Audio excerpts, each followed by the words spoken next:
So, wanted to do a video. I don't know how quick it'll be. I always think it's going to be a quick video. Sometimes they're not quick. Saw a tweet on Twitter about culture allowing us to understand. And I said,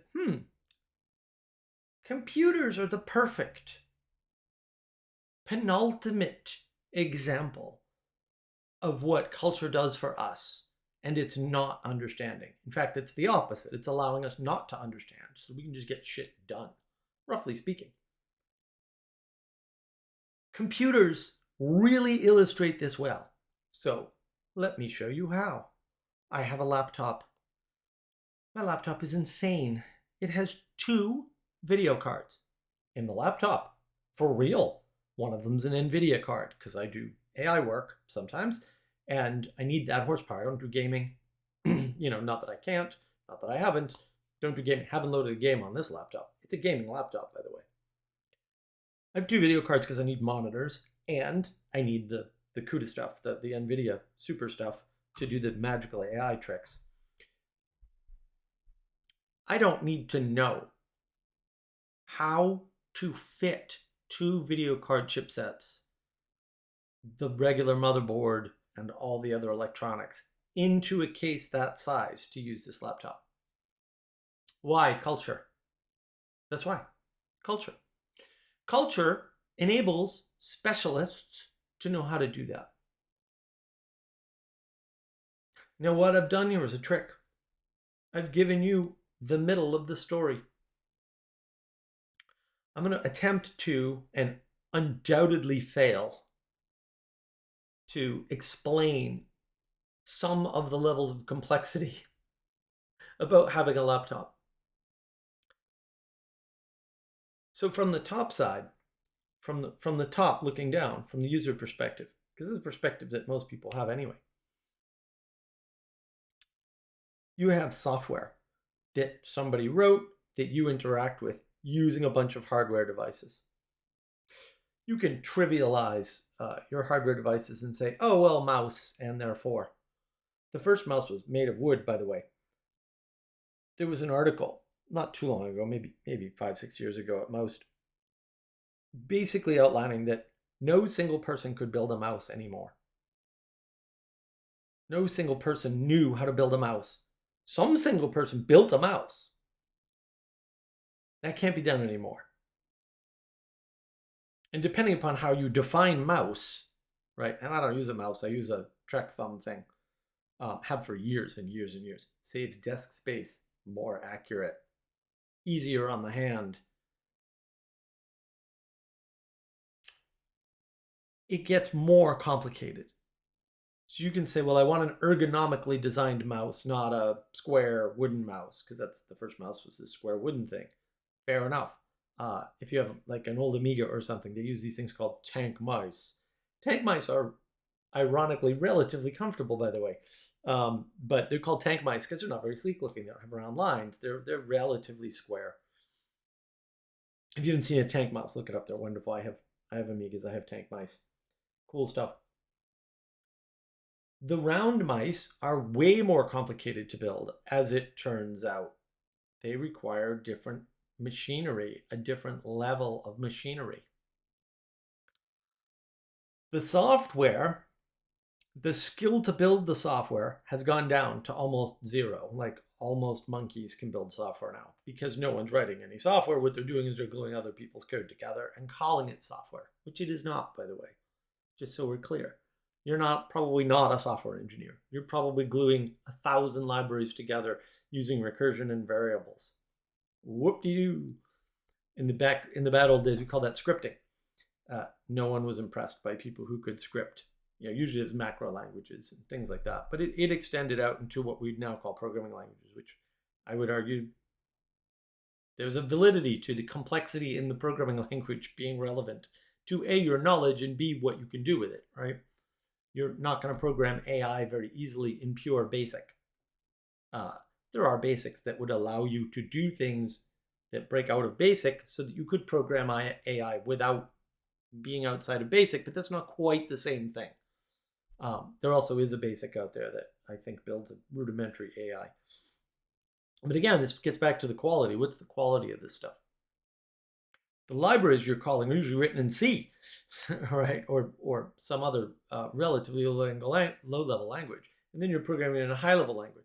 So you've got all these software engineers wrapped up in your laptop, in your computer, right? What about the screen? What about the display technology? What about the keyboard? Keyboards matter a lot. The laptop itself is a chiclet keyboard. I have this. This is a thing of glory. It is a SteelSeries keyboard. It is technically a gamer keyboard, mechanical key switches. I forget if these are blues or browns. The switches are tagged by color. Rather accidentally. The color denotes the quality of the switch, the throw on the switch, and all of that. This is a manufacturing beauty. Those cheap newer keyboards, I don't use them. I type 20% faster on this right off the bat. I don't know how to build this. I know in theory how to build it. I can tell you all the parts you need to build this. I can tell you which switch colors to buy with just a little bit of research, because I don't remember off the top of my head if they're blues or browns. I think they're one of the two, though. For me, it doesn't matter. Blues or browns are good enough. And ironically, the cheaper keyboards in some cases are more complicated, because this is a mechanical switch keyboard, so I can tell you every component, how it works, and how the switches work very easily. The chiclet keyboards aren't all the same, first of all. Not all membrane keyboards are the same either. There's different keyboard technologies: switch, membrane, the chiclets, which are sort of in between, actually. There's a ton of different technologies involved in just the keyboards. I can't tell you how to build really any of them except the mechanical switch ones. And even at that, there's little boards in these puppies with all kinds of crazy things on them. The original Apple keyboards, for example, are literally impossible to replace because no one has access to the programming that was done on the keyboard chip that's on the keyboard. So, and maybe not no one, but you and I don't. So going down from there, there's all this software running on an operating system that you didn't write, by the way. Probably that no single person wrote. There are some operating systems that single people wrote, but they're rare, and you probably don't know about them. At some point, whoever wrote that operating system was using a lot of code that they inherited from other people, and a lot of stuff from operating systems that they inherited. So the way Linux happened was there was a free operating system called Minix done by, is that Tenenbaum? I think it's Tenenbaum. And that was done as part of a computer science course back in, I think it was the 70s or 80s. And then everybody started emulating writing their own OS. It was the cool thing, right? It wasn't really an OS, it was a kernel, right? So people would write their own kernels, and then Linus did the same thing. That code was freely available. Anybody could modify it, do whatever they wanted to it. So Linux comes from Minix. Everything that's built on top of the OS, on the top layer of, say, a standard Unix system, almost all of it's actually GNU, which is Richard Stallman's project. It was originally called the Free Software Foundation, right? It's a free software project until it was renamed by, I can't remember the guy's name now. He was an idiot anyway. I never liked him. Wasn't a good programmer either, by the way. Now it's called open source. The open source movement's an interesting movement. It really did hijack Stallman's original vision. All of the stuff that runs on top of the OS, on top of the kernel to make the OS, is a separate layer of software. So you've got the software you're using, the software underneath that enables people not only to code the software you're using, but also enables silly things like how do you get to your files, because that's universal. It's universal because it's built into the operating system and not part of the program you're accessing. It may look different, but some of that's skinning, and occasionally there are programs that write their own file access routines and crazy things, although at some layer they're actually just calling fopen in C or something. So beneath that's the kernel. And you can swap that out in some operating systems, not too many, but a few. It doesn't really matter too much. And then you can't tell the difference between a Linux system and a NetBSD system very easily. In fact, I can build a NetBSD system that's the same as Linux. It's actually not that hard. I've done it before many times. It's not difficult. That's because the layer up software doesn't care about the kernel. The kernel doesn't care about the layer up. Now, what I can't do is program that layer. A, it's too much code. B, I'm too lazy. C, I probably my ability to do so has waned over the years. When I was younger, I definitely could have done it. In fact, I started to do it. I wrote a bunch of stuff. I wrote the beginnings of an email program, and then what came around? Mutt came around, and Mutt was so good at the time that I was like, meh, Mutt's good enough. I wrote the start of a programming language, and then Python came out. I was like, meh, Python's really, really good. It has all the good stuff in it. Don't care. Stop that project. But when you start to dig deeper, somebody assembled the components into the laptop. A different person designed that assembly for that somebody to be able to assemble those components. So you got one person at the top, and maybe two or three, right, doing a design of the laptop. How does the screen connect? Where do the hinges go? How do we get the ports in there, right?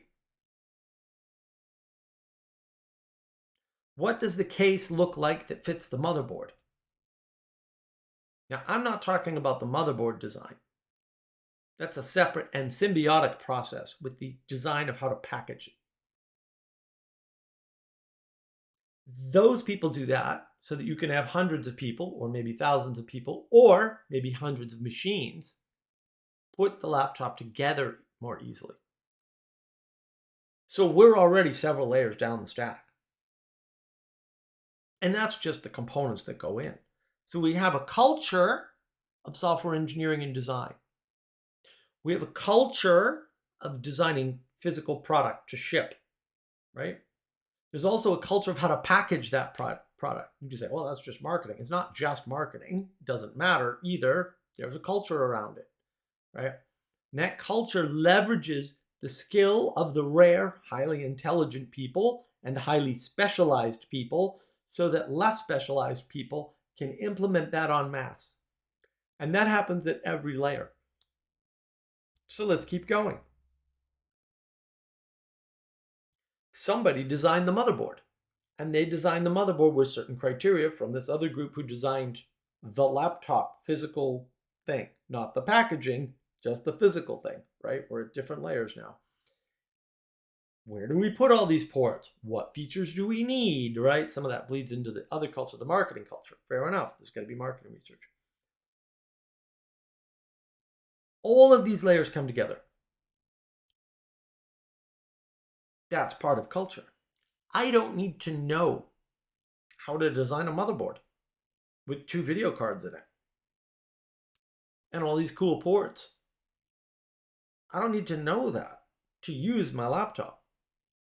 In fact, if I had to know that, I might not know how to use my laptop. Your cognitive load is limited. It's not infinite. You can't know everything. And even if you could you remember it all? It's a problem. Let's go further. That laptop motherboard that they're designing has all these components that they didn't design. Somebody else designed those components from several different companies. So now you have people who are designing at the integrated component level. And we're dropping down and saying, where did those integrated components come from? Well, there's a culture around hardware chip design. And that's tied up in the culture around standards design. So there are standards boards. Most of them are IEEE boards. Some of them are called RFCs. In the Unix world, that spans both hardware and software in some cases. RFCs are mostly software, though. Request for comments. Totally corrupted. Used to be a great thing. Totally corrupted. Somewhere in the late 90s, if memory serves. That culture enables all these other cultures. And then below that, there's the idea of chip design and how to build a fab plant. And below that, there's the chip design. I worked for Cadence Design Systems for a while, which at the time was Fortune 500 company. That's what they built, was the software that does the tape out, is what it's called, to build the chips for small companies you may have heard of, like Intel. In fact, they had most of the market. There were only 3 companies that built software that would help you to design things like CPUs and ICs and whatever else. Because, there's like billions of transistors. You don't think people are doing that with a slide rule, do you? Or an abacus? Or both? Not even. It's all done with very precise mathematics based on very precise physics. Yes, that's right. The people designing chips get some of their stuff from physics, but actually most of it feeds back. So the physicists told the chip designers years ago, you'll never get past, what was the first barrier? It was 20 nanometers. And of course, IBM figured out how to do it. Physicists didn't figure that out, guys. Engineers did it. They ignored the physics, said, oh, we know this can't be done, but we're going to try to do it anyway. And they did. This happens in chemistry all the time, too. I worked at Polaroid for a while. They used to destroy physics all the time and then go back to the physicists and say, no, the chemistry actually works this way. Here's the end result. And the physicists would have to go and refactor their physics equations to account for what was happening in the chemical labs. All science, all proper science is driven from observation, not the other way around. So as we go down the layers, we see at the bottom, there's this whole theoretical chip design thing that's wrapped up in the math for the chip design. How do we do the math to get these circuits right? And oh, by the way, it matters which chemistry you're using to build your chips. Because Cadence Design Systems, you could say, I'm going to build something out of gallium arsenide and not silicon. Although I think you still use silicon on a gallium arsenide chip. But we'll leave all those details aside, because I'm not an expert at that for sure. That changes the math. Right? It changes what you're doing. It changes the tape out. It changes the transistors you can use and how you use them. Gallium arsenide used to only have 4 transistor types. I think they've expanded that to 6 or 8. Again, not my field. But it changes how you design your chips, just what you're using. So there's substrates, right? The silicon, the gallium arsenide, etc. And you might change some of those based on various different things, right? There's your approach, right? How are you going to build your memory chips? Back in the day, there were like 4 competing memory chip styles, including core memory and bubble memory and all kinds of nifty things. Core and bubble memory, by the way, do not require power to refresh. So if you shut the power off, the memory is still there, much like certain types of SRAM, static RAM. And there are different static RAM technologies too, but core and bubble memory are static RAM technologies from back in the day. I've held core memory. It's cool. It used to be wrapped by hand because it turns out making memory is a super simple process that anybody can understand. Making memory small is so complex you cannot understand it. You can understand portions of it, but you could never build memory chips by studying. It's not sufficient. Because it gets into the lithography, right, which is the light science behind how you burn the circuits onto the substrates, right? So there's a whole specialty of lithography. There's all this stuff going on, right, which is very close to photography, but it's not the same, right, because it involves not only light, but also the chemical, because you etch it with the light, then you etch it with the chemical, that, right?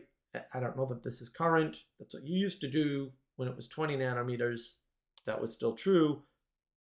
I know they're using UV interference patterns to get down to 7 or 8 or 6 or whatever the hell I saw the other day. I think it was 4 and 2 nanometers, which they said was impossible, but turns out it's not.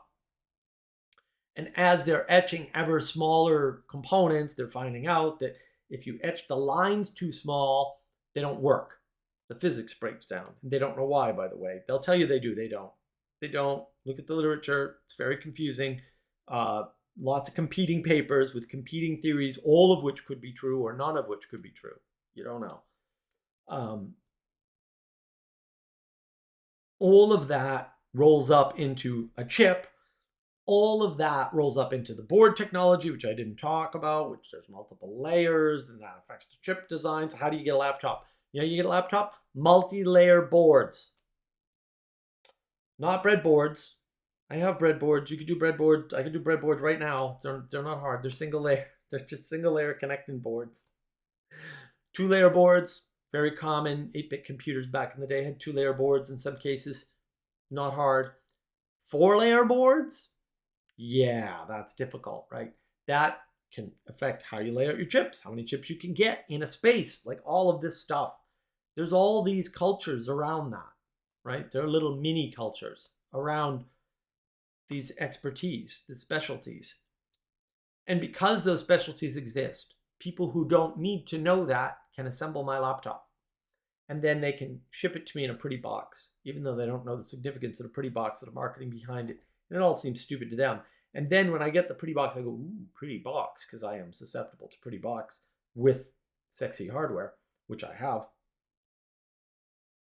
And now I can use my laptop because I've got the operating system. I've got this nice OBS software. I didn't write any of that. Could I?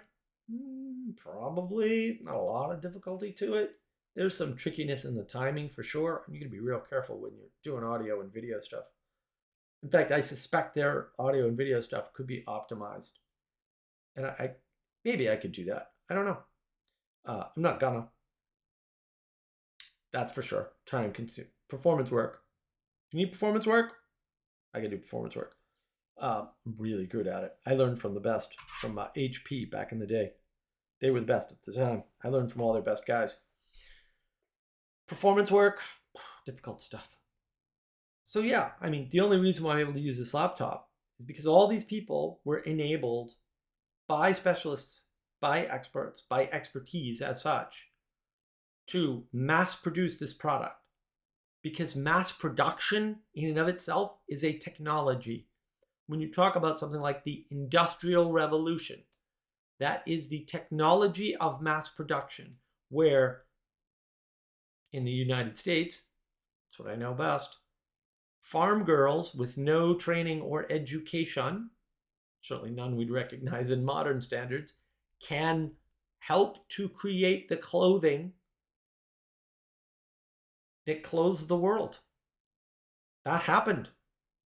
Lowell, Massachusetts. Look it up. The machines, incredibly complex, were designed by a handful of people. There's nothing wrong with this hierarchy. It's fine. That's what culture does. It allows you to arrange a reasonable hierarchy that works to enable culture. Culture feeds itself in essence. I hate talking like this, but it's actually useful. Culture holds itself up by creating, constraining, and managing the hierarchy that we call culture. It enables all of this stuff to happen so that I have a laptop where I can just set up a couple of lights. I know my lighting always sucks on these videos, doesn't matter. Get a nice fancy microphone, and it actually is rather nice, right? And do a few hours of tuning, and I retune from time to time because you have to. And then I can give you a video, and you can just sit back and watch it on your stupid cell phone anywhere. I didn't do that. I did a tiny part of it. There are so many people tied up in the chain of technology for something like a laptop sitting on the internet. It boggles my mind. I can't even think about maybe trying to understand that. There's an electrical grid wrapped up in that, and people have no appreciation for this. You know, we separate it out like, oh, he just builds a laptop. It's like, I don't know. And maybe he is just a cog in the machine, but without that machine, everything comes crashing down. So maybe if the machine enables YouTube to exist, that cog is important. And you can say, yeah, but the cog's replaceable, but it's not replaceable by nothing. It's replaceable by another cog. Those cogs are important. Those people packaging my laptop are important for me getting my laptop. Those people who designed the board in the laptop are important for me getting my laptop, for you seeing this video, for the internet to exist. And you may say, oh, that's going too far. The internet doesn't need your laptop to exist. Oh, really? If I don't have a computer in my house that can connect to the internet for whatever reason, I don't need the internet. The internet's not there anymore. It's all connected. And it's all hierarchical. There's all of these little cultures sort of built up around the expertise needed to get the components running. I worked for a company years ago called EqualLogic.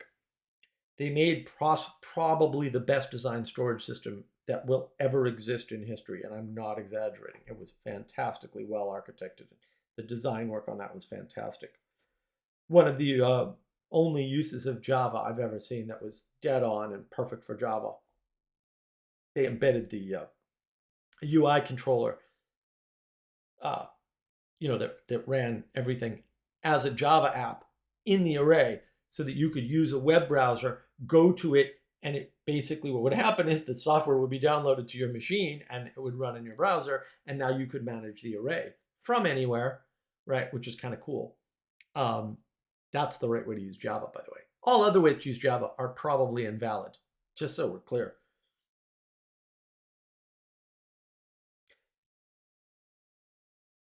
At some point, EqualLogic sold to Dell for I think it was the second largest cash tech buyout in history. And no, I didn't have any stock, unfortunately. Otherwise, there'd be a studio for sure. And the guy who did the packaging work for us, so he figured out how to package arrays, what rails they needed, right? Because the engineers didn't care about the rails. They don't care about racks. Racks are somebody else's business. So we had a guy who did that. He was a logistics guy. And he sourced vendor for rails to go on the racks. They made a very large unit we called it in-house. It was called a Sumo unit. I forget. I think it was a 65,000 array, something like that. I had different numbers based on drive sizes and all kinds of crazy things. Big 4U high. 48 drives, I think, are in the thing. I have one. I think it's 48 drives. So it holds 48 spinning hard drives. Plus 3 controllers and 2 power supplies. This is not a small unit. It's full rack size. It's huge. 4U. U is height, by the way. Units. Height of units 4. Drives go in like this. Right? So you stick them in this way. Because we use the same vendor for rails, because there's only like 4 companies, I think, that made rack rails, Dell immediately changed the rails. They didn't think about it. They didn't give it any consideration. They didn't read any of the specs on the rails. The rails they put in could not hold the weight of the unit. Large companies make this mistake all the time as part of integrating smaller companies. I've been in many mergers. Happens all the time. So yeah, they lost a bunch of arrays. Didn't actually cost them that much money because, they were making arrays for like, I don't know, I think it was 12 grand, maybe. And they were selling them for $35,000 at a minimum. Like, that was the low end one. So, they're selling arrays for $50,000, $100,000, and those arrays are costing them a third of that or something, all in, like at the end of the day, to ship out the door. Like, it was a huge profit margin business. So no one thought about the packaging. They didn't think about what rails need to go on this thing that weighs a lot so that it doesn't break down. They just wanted to shave a few pennies, literally a few pennies off the price, because some retarded manager somewhere in their corporation, who was, the guy's a little slow. What do you want to tell you? He's slow. Wanted to show cost savings by buying bulk. Or they had a streamlined business process. We use these rails on our tiny arrays that don't contain 48 drives, so we'll just put them on this box. They go in the same rack. They're 4U high, just like this, because they have half the width. 4U high, and they weigh less than half as much. And these things are like thin. The ones that belong on there are really thick. Blew up a bunch of arrays. Only got fixed because Round Rock, Texas ordered a couple of these things. Now that Dell owned them, Dell's near Round Rock. That's where all the kids go to. All the kids, the executives' kids, go to Round Rock schools. So they ordered them for the schools. They broke, fell on the ground. Executives got upset, say, what the hell's going on? Next thing I know, the guy used to do our packaging and rail off to Round Rock. He had to stay there for some number of months. I forget if he moved over there or what happened. Yeah, he had to school them all on, yeah, you can't put skinny rails on something that weighs this much. Right? It makes it really hard to mount the array. So one thing you don't think about is the skinny rails have a smaller tolerance when you're sliding them in and out. It's not a big deal if you can hold it. I forget how much this thing weighs. I've moved it by myself, which you're not actually supposed to do, without the drives in it, and I can't pick it up. I can pick it up, but I can't pick it up and carry it. I can pick it up a little bit, get it on a dolly and dolly it around, and then I gotta move the damn drives, which weigh as much again, I think. They didn't think about any of it. That's why we have specialists. That's why this stuff's important. Culture allows us to have all the things we have. All of the things. The house, the running water, the sewerage, windows, like actual glass, electricity. And I'm willing to bet we could take something like electricity, because I've done a bunch of research on electricity, that you know so little about how the electric grid works and what it's constrained by and why we can't just gin up a bunch of solar power, which is just all based on really terrible arithmetic, not math, arithmetic, just not which number is bigger than which number. We're at that point with these people. It's amazing how complex that is. The electrical grid is insanely complex. You can't just add power to the grid whenever you want. Causes surges and problems. Right? There's losses due to transmission. Transmission losses get higher with distance. There's all kinds of complexity. And our culture is taking care of that. I don't need to know how to make a window. I don't need to know anything about how to make a window. And knowing about how to make a window is not a straightforward thing. Do you want to know how a triple paned window with, what do they inject in the windows? Now I forget. With gas injected in the windows, do I need to know how that's done? Why? I can't build that. I don't have the equipment. You can't even build a cheap version of that, because actually you have to hold vacuum and stuff to inject gas between the three glass panes. It's not, I had windows like that, by the way. I had them. They're very expensive. They're quite fun. They're really cool, but I don't know anything about that except how to call up the salesman and order them. If I knew how to build flat panes of glass and how to mount them, I could know that. Do I know how to build a window? I don't know how to build every type of window. This is not straightforward stuff. I don't need to worry about that because I live in a culture. I don't need to worry about the electricity because I live in a culture. Electricity went out the other day. Go on the phone, tell them, yeah, my electricity's out. Comes back on an hour later. I don't know what happened. Why do I need to know? How would me knowing help? It wouldn't. It would make it worse. I'd have one more thing to worry about. Instead, I said, oh, I don't need power. Oh, I'll get my cell phone. We'll use that for a while. Oh, got a book. We'll read that for a bit. It was daytime. At night, oh, I got candles. We'll light one of those and read by the candlelight. I've done that before. It happens. Sometimes I do it on purpose. I don't need to know how this stuff works to benefit from it. Culture doesn't give us knowledge. It gives us freedom from knowledge. Literally, it frees us up from having to know about the electrical grid and electricity. Go look into putting solar into your home. Holy macaroni, guy. Really? Inverters, battery systems, charge controllers. That's a minimum. And you can say, oh, some of these have it all built into... Whatever, dude. The fact that it's one unit doesn't mean that it's not actually two units packaged as one unit. Packaging matters. How you package and what you package together actually matters. Just because you package two things together, like two video cards in a single crazy laptop, doesn't mean it's one video card now. It just means you can put a ridiculous number of monitors on your freaking laptop. That's all it means.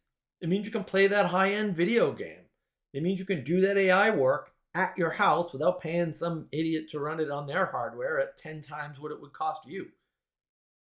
Amazon. Anyway, culture allows me not to know a bunch of things. That's what it allows me to do. And I benefit from the people that do spend all their time worrying about those things. It's a huge benefit, but it's the opposite of knowledge. Literally the actual physical opposite. You don't need to know what insulation is and how it works. You can just call a guy. He can tell you all about it if you really want to know. Or you can just say, put the best stuff in at this price. And that happens.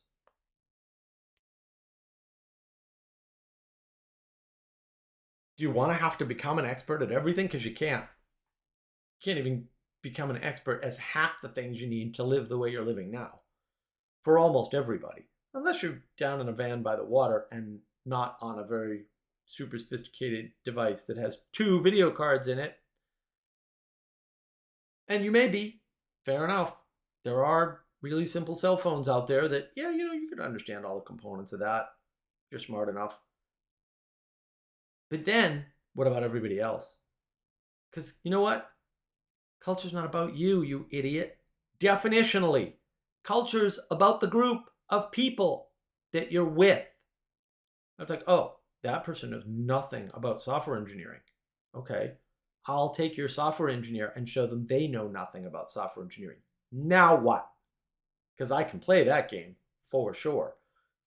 But I've devoted my life to understanding software engineering, and most people haven't. There are quite a few out there that have, but not so many as you think. Not so many as you think you're going to find on the internet. And the ones that are out there, I read their blogs. Just saying. And that's the key. Where do you spend your time? What are you an actual expert at? What do you need to be an expert at? Why do you care? Do you need to care about that? Because you're caring like everything else is limited. That's what culture enables you to do. You don't have to track all this stuff. You don't have to care about it all. You don't have to become expert at it. You don't have to know it. It frees you from the tyranny of knowledge. It frees you from the tyranny of worrying about things. It frees you from the tyranny of having to get involved in processes that are one time in your life. Or maybe 2 or 3 times. How many houses are you going to buy? You're going to build all those houses yourself from scratch? I mean, if you are, that's great, but you're probably not on the internet. And you can do that. Look, if that's what you want to do, go do that. Have fun. I don't care. Cool with me. But what about everybody else? For every person that withdraws from the culture in some way, goes off to live in the woods, everybody else suffers too. especially if you're smart enough to live in the woods, because most people aren't smart enough to live in the woods. Probably you.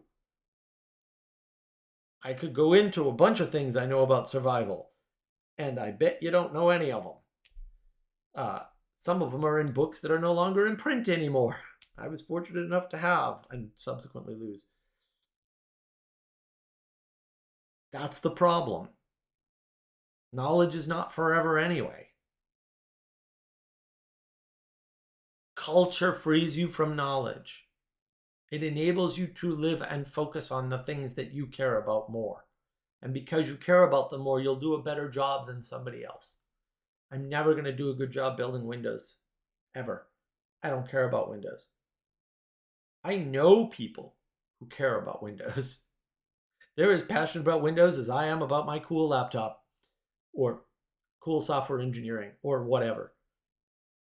Definitely, those people exist. I'm glad they exist. I benefit from their existence only because we're in the same culture. Only because there's a common culture. There's a common set of trade. You can complain and try to rejigger the world and, re-explain it in some way or re-describe it in some way that makes what I'm saying not true. But what I'm saying is still true. And I can find the flaw in your way that doesn't exist in what I'm talking about. I don't want to have to do that, but I do it all the time anyway. So bring it on. You can comment. That'd be fine. Unless you get nothing to say, in which case, don't bother. What does culture do for us? It allows us not to worry about stupid stuff, about stuff that somebody else cares about more than we do. It allows us not only to get along, but to do what we want to do most in life. So maybe, just maybe, we could be a little grateful. You might say that you owe your life and your degree of comfort, even if your degree of comfort is very, very low, to culture. And before you go thinking your degree of comfort is very, very low, somebody right now, as I'm recording this, is dropping dead from hunger in Africa or India, or probably both, and likely China as well. So before you go thinking your life is terrible or whatever, think about that.